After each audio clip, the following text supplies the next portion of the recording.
Hope you're having a great week. And thanks again for tuning in for the weekly download. My name is Mitchell Dumlao.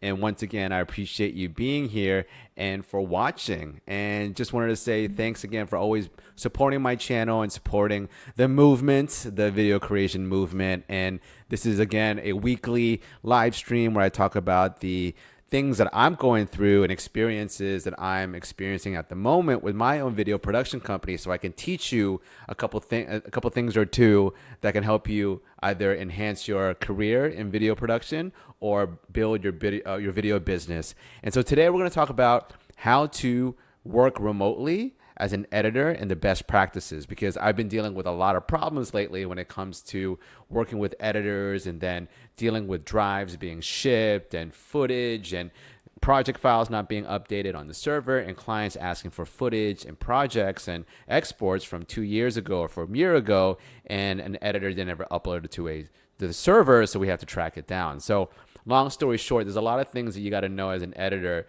to really work with a production company and to work with brands remotely. And this is going to be helpful for you as you grow as a business and as a creator, and you're delegating to another editor or assistant editors, or even you're working with a director that needs to, or a DP that needs to send you the footage. How do you get everything organized? And so one of the first things you need to figure out is how are you going to send the footage to your editor? And as an editor, how are you going to get the footage? Now, you can always upload it to a drive, like a Google Drive or a Dropbox. You can download it because it's the internet and it's 2022. But there's a problem with that. It's internet speeds.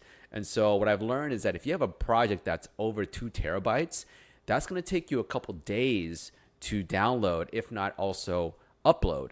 And so you have to be mindful of that when it comes to deadlines and schedules. So also you have to know about your editor and their Wi-Fi speed. Some people don't have the fastest Wi-Fi speed, and sometimes it's their area. It's not this particular person, but they might be working from a place that doesn't have great internet. So you have to be mindful of that when you are using Google Drive or Dropbox, when you're sharing footage and sharing assets like music and images as well. So there's also shipping drives, right? This is old school. You just ship a drive. You can do overnight FedEx, or you can actually ship a drive on an external and send it to someone. The thing is, you have to also remember is that you have to know what the editor or what the person who's creating the drive, what computer they're using. Is it a Mac? Is it a PC? Is it formatted for Mac and PC? Because if the editor edits on a PC and the drive is formatted on a Mac, then you're screwed. Then they have to find some driver online or find a way to get that Mac formatted drive footage onto their PC. So a lot of this has to be figured out before the footage is sent. If you're doing it through Google Drive or a cloud, you got to figure out, okay, how much space you have in your server, how long it's going to take you to upload, and what's the download speed of the editor, how long it's going to take them to download. Is it going to be, a seamless download, or is it going to stall in the middle? One piece of advice: download in batches. Don't download the whole project folder in one batch. If it's over 2 terabytes, download just the footage, and then just the sound, and then just the assets. And a lot of this is because I'm dealing with this right now, and I had to deal with uploading and downloading images and footage, especially footage, and it's a lot of space, okay, terabytes worth. And trying to download that off of Google Drive, it's not the best way to handle these type of projects. So if it's over a terabyte, I would rather ship a drive. To tell you the truth, if it's over 500 gigabytes and you have a very tight deadline, and it's just easier. It's less strain on someone's Wi-Fi, okay? Just send a drive. When you're sending a drive, make sure it's formatted correctly, and also pick the right drive. SSDs are much more robust and faster when it comes to reading and write speeds, and at the same time, they're less prone to accidents and being, experience mechanical failure, because it's not a mechanical drive; it's actually a solid state drive. So I just experienced this when you hit an old school SATA drive or a hard drive and you drop it or whatnot, the mechanical parts inside of it can actually break, and then you lose all your footage and data. Okay, this just happened to me recently. SSDs are a little different. If you drop them, then it'll be more stable and you will keep your footage. But, look, you're not going to go out there, grab a hammer and smash SSDs to see if they work after, shipping them. So be mindful of that when you are shipping drives. How fast is your drive as well? And also, Big thing too for all you Mac users out there. Not everyone has a USB-C connection. Okay, some PC folks don't have that. Some old school Mac folks don't have that. So make sure that the USB-C connection has an adapter to it for a USB 3, so that people who don't have a newer Mac can actually access the drive with the cable. All right, just another tip for you. Another thing too is that when someone is editing, you're the editor and you are editing, you also want to be able to upload your most updated files to the server. So the whole idea is that once you're done with a shoot and you're the producer or the DP or whoever's in charge of the project, you keep one copy, right, of all the footage, and then you can send the other copy over to the editor, and then with that physical drive, upload that footage to the cloud, like a G Drive or Google Drive. That way you have 3 copies now, and you also have a digital copy just in case you have to access it down the line and your physical drive dies or you're out having to work remotely. Okay.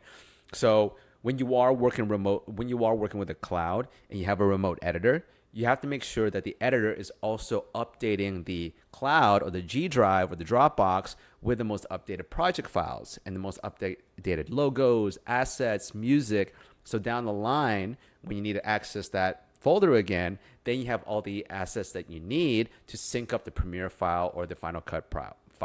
Now, during this time, while you're doing this, you're also checking to see that everything that they're uploading or the editor is uploading is up to spec and is QC'd. So let's say that it's they are done with the offline and they're sending it off to color. You got to check if the colored files that they're sending over to the colorist are also up to spec, right? So we're going to go from offline to online. Now we are sending files from the picture lock sequence over to color. Now, when you do that, depending on the color, sometimes it's an XML and you send them the raw files, or you're going to send an EDL with a string out of the whole sequence. All right, this is very much editor speak, okay? So when that happens, you're going to share this. You're going to have 2 ways, again, to share with the colorist, all right? You're either going to send them a drive with the raw footage and your XMLs, that's old school style, or you can send a link to your Google Drive or Dropbox. And again, the same, advice and the troubleshooting I told you earlier about making sure that it's formatted correctly, you have the right cables, download speeds, all that stuff. Whenever your editor is sending it over to color, you should QC the type of files that they're sending over to color and make sure they're up to spec. ProRes 444, if they have to be GoPro Cineform, whatever it is, it's usually ProRes 444. Okay.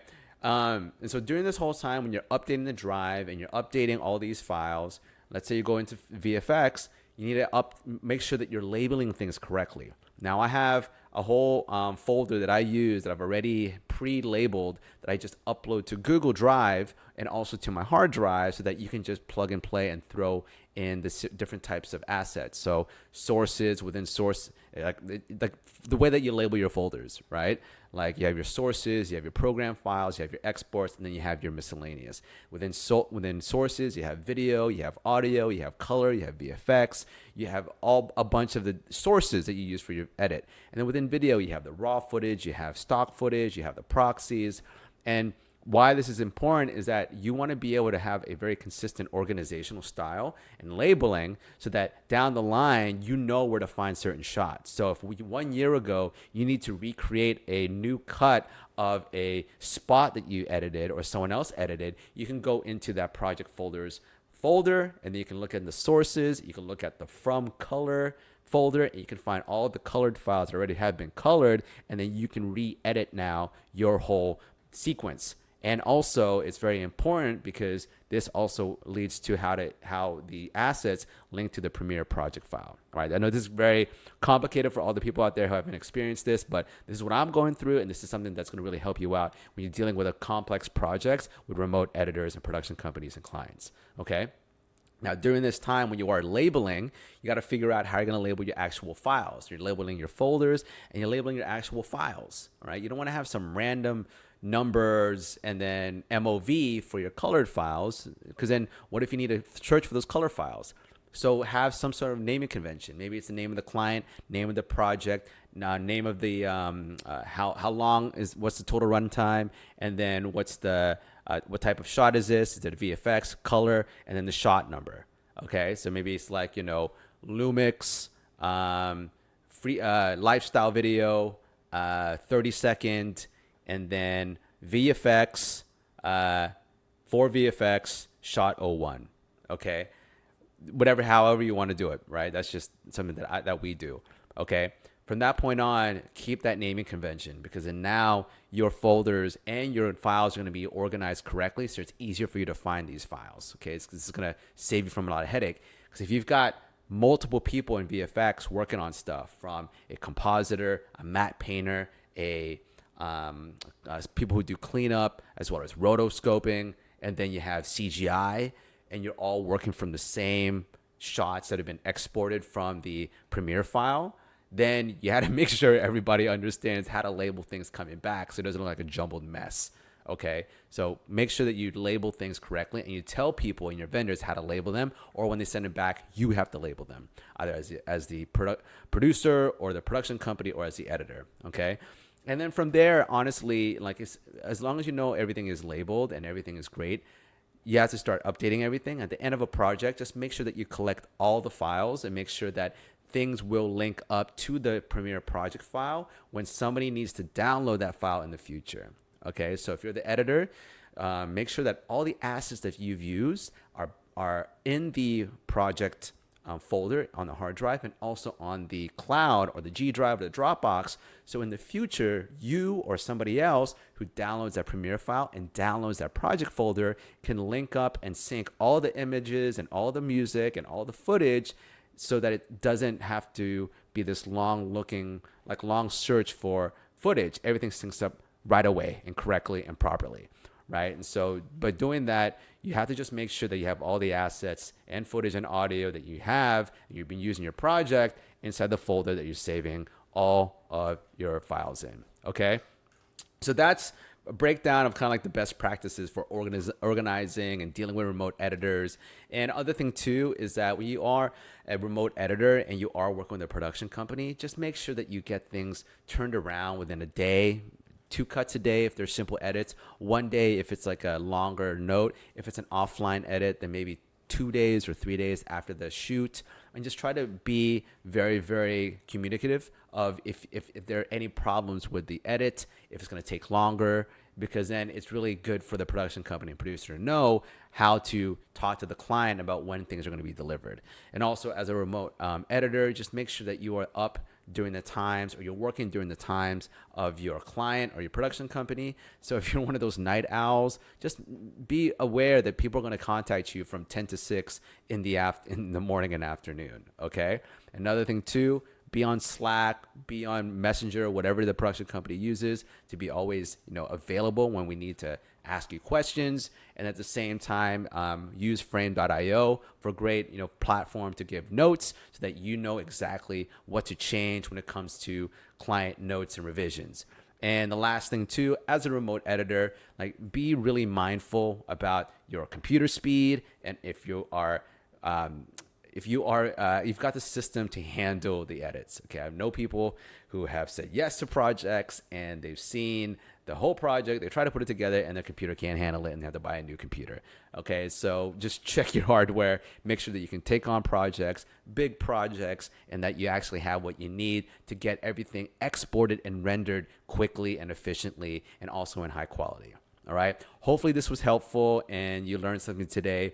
Again, this is the weekly download I post every single week. My name is Mitchel Dumlao. And if you have any questions, leave a comment below or send me a message or a DM. You can email me at mitchel@videocontentschool.com. And let me know if there's anything that you want to hear from me and explain and talk about and teach you on this channel. Thanks again for watching. If you like this video, press like. Please comment below and share this with anyone you think will find this helpful. Thank you so much, and I'll see you next week.